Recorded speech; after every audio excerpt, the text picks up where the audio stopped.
All right, it's day 2 of the Chistie scandal, and he still hasn't apologized.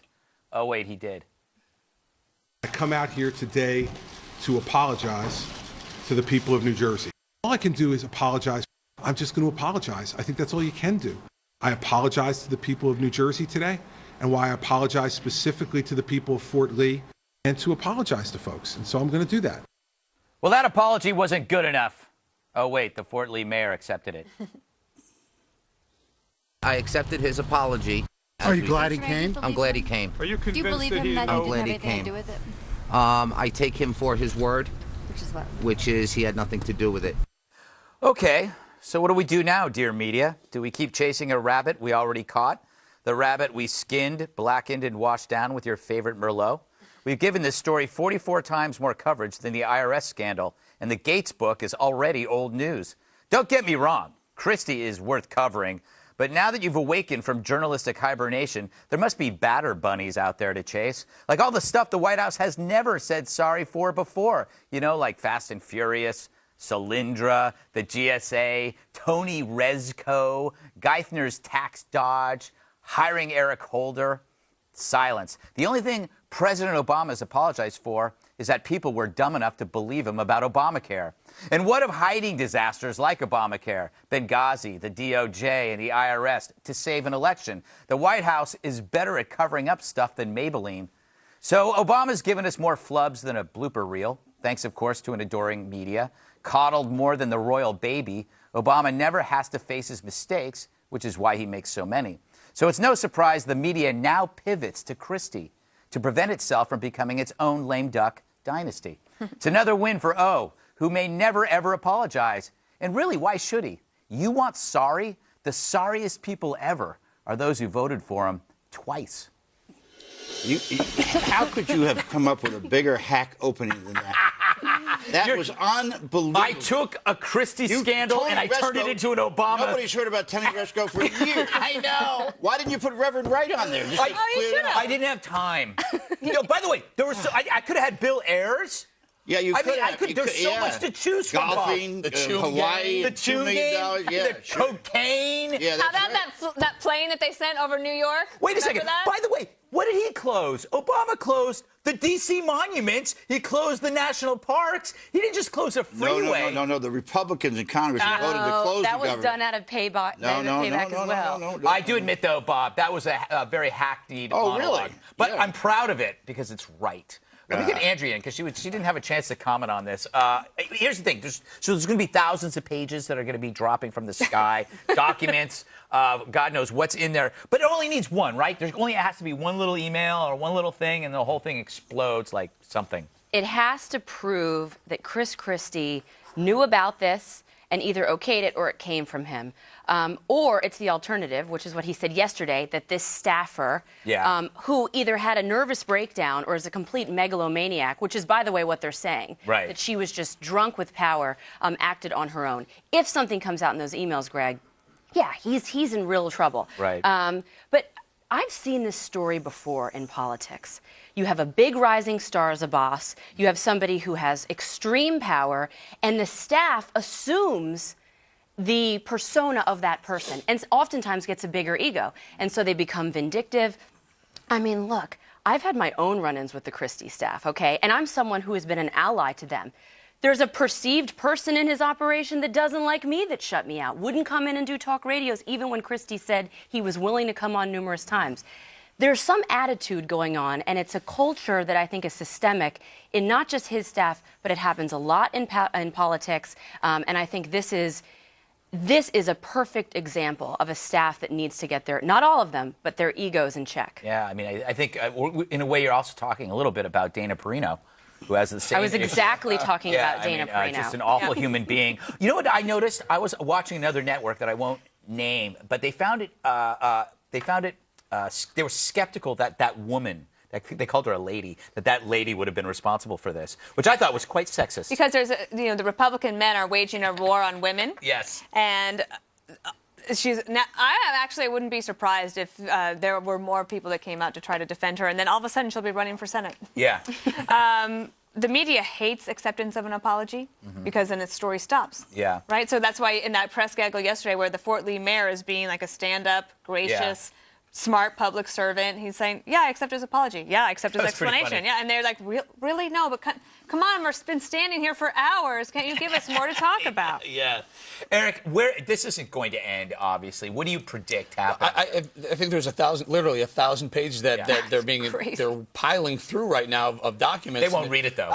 No, they will read. They won't read the Obamacare bill, but they'll read this. They'll Or his find books. this, and if there is one Dreams of My Father. to Chris Christie, if there's one innuendo that he knew about it, he's in some deep doo-doo. But here's what I perceive happening. So the media loves this because it did one thing. Chris Christie's a big name, big politician. I think the media actually likes Chris Christie. I think the mainstream media actually likes this guy because he did the bear hug with President Obama. But the most important thing that the media has done this week is distanced President Obama from Gates' book. Gates' book comes out on Monday. Everyone's talking about it. It shows that President Obama, Hillary Clinton Hillary Clinton had her opinion developed about war strategy based on politics. Obama sent 30,000 of our kids into battle based on something he didn't necessarily believe, didn't trust his commanders.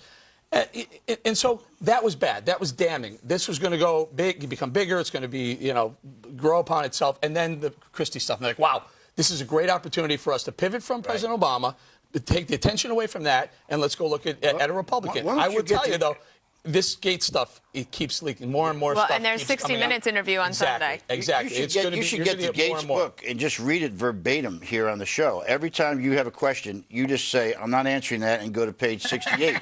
And then keep reading. And then sometime by a year from now, you'll have it done. It's not okay that President Obama sent 30,000 of our kids into harm's way and then later said that he wasn't sure about the policy. Can you imagine being one of those parents, sending your kid off to war, and then the President of the United States says, sure, this is the right strategy. I really don't know. I can't prove this absolutely, but I would imagine that every president who sends people off to war has some point has doubts in their mind about it. No. Not only doubts expressed in front of Gates and Hillary Clinton that he developed his Iraq strategy based on politics. Wow. That was back during the campaign. It's not when he was president of the United States. No, Bob. He also said in front of Gates that he wasn't sure of his strategy after he sent people into pointed out any of the really positive things, which a lot of them that Gates says about Obama? No, he does say a lot of positive things. Yeah, he does. Well, I just think we need to remember what we're talking about. The new excerpt that came out today from Gates' book that just recently was released about a few hours ago that I read, it's not so flattering about President Obama. There are some things, including one of them being the topper, that Gates thinks that President Obama made the right decisions. So if you're commander-in-chief, that's the most important thing. Did you make the best decisions? Right. Are the politics messy along the way?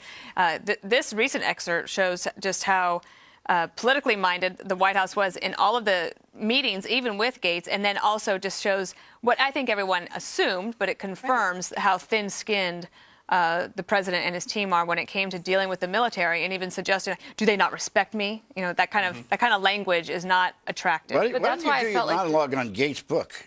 What? It says we're talking about his Gates' book. You should have done your monologue about Gates' book. I actually want to go to Andrea and talk to her about what really matters right now, which is, of course, The Bachelor, which started a few days ago. I'm so into Juan. Yeah, I know. Who is it? Chris Harrison, is that his name? Was on The View talking about this very controversy with our lovely companions over there. People died because of this. Wait. We don't. No. Wait, let's back up. First of all, the liberals are just foaming at the mouth. They couldn't. This is like porn for them. They are so excited to finally get at this guy, which we don't know anything about. Some of the networks are accusing him of murder already. It's like, easy, big fella. But Andrea, this guy just came out, not in the traditional sense of coming out, but he just came out as a non-liberal by doing that. It's harder to come out as a non-liberal than the other thing. And if I had a rose, Greg, he would get the final rose Chris Harrison and I had in this kind of dramatic rose ceremony ever. Exactly. I bet they did not expect that from him. No. It's extremely true. And even with the Gates book, again, as Dana said, I think a lot of people knew that President Obama did it for politics, right? He didn't want to lose Afghanistan on his watch, so he continued to prop up a kleptocracy for his benefit. But people died. When Whoopi Goldberg said, people died, That was the appropriate response for Benghazi. That is what they should have said with Benghazi. When there's a scandal on the Democratic side, people lose their lives. This Chris Christie thing pales in comparison to the other scandals. It's still important because we don't know what the payback was for. That's still a mystery. What was that for? But it is not the IRS scandal. It's not the AP scandal. All of these other scandals, really, they dwarf Bridgegate. Well, let me just say that Chris Christie is a rising political figure. It is not surprising at all that he's going to get this much coverage. And you're wrong about people dying.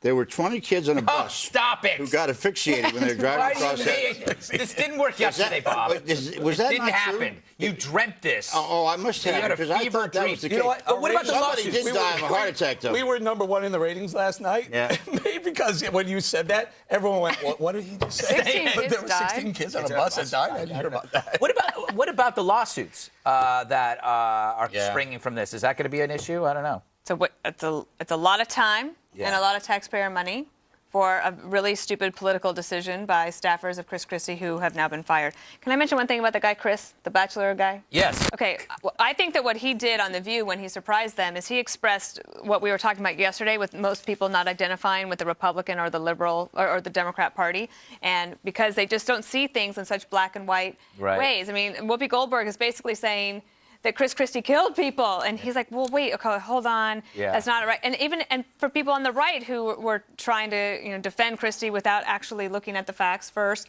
I think that's why people are starting to pull away. And somebody like Chris, what's his name? Harrison. He's very cute. Expressed what people were thinking. Democratic Party. The guy who left his wife for one of the contestants. He can still be cute if you did that. I don't know. Observing something. Yeah.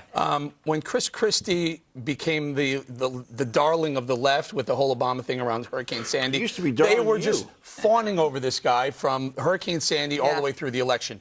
Now you see these liberals on talk shows going, they don't know where to go with it. They don't know if they should trash Chris Christie because they just loved him, or trash him because now he's a Republican, or trash him because now he's a potential Republican in 2016. They never really loved Chris They can't Christie. figure out where to go with it. They will never really love Chris Christie because he has an R behind his name. It was all phony. The minute he runs against a Democrat, in a real sense, like a Hillary, they're going to kill him. I mean, we sat on our New Year's show, and I said, they are going to go after him. They're going to call him a bully. Cover of USA Today. I am not a bully. When you're explaining in politics that you're not a bully, you're losing, and we're only 9 days in. I mean, they are set to get him. Well, where did he get the reputation of being a bully? Because he was a bully. Stronger than the storm. Okay, he proved, and his staff proved, they are stronger than the storm. That was their slogan in New Jersey. I will say this. Than the storm? Stronger than the storm. That's a title. Don't you know the song? Huh? Don't you know the song? There's like a whole song that goes It's like with a campaign. You know, to Eric's point, it is about removing the strongest contender for Hillary. Yeah. I think that's what it is. But the other thing, too, if you noticed last night, a lot of the coverage of Christie was about his weight. Almost every late-night talk show talked about how fat he was. And I wonder, and I was talking to Bernie from the Ima show, and he said, like, if Hillary gains weight, I mean, is that going to, is that okay? Is that okay? I know, but you can't. Double standard. Right, sorry. Christie's fat, we get it. All right, ahead on the 5. A Facebook free-for-all. Send us your questions for us now at facebook.com/the5FNC. We'll answer what you ask us, I guess. Plus, if you're wondering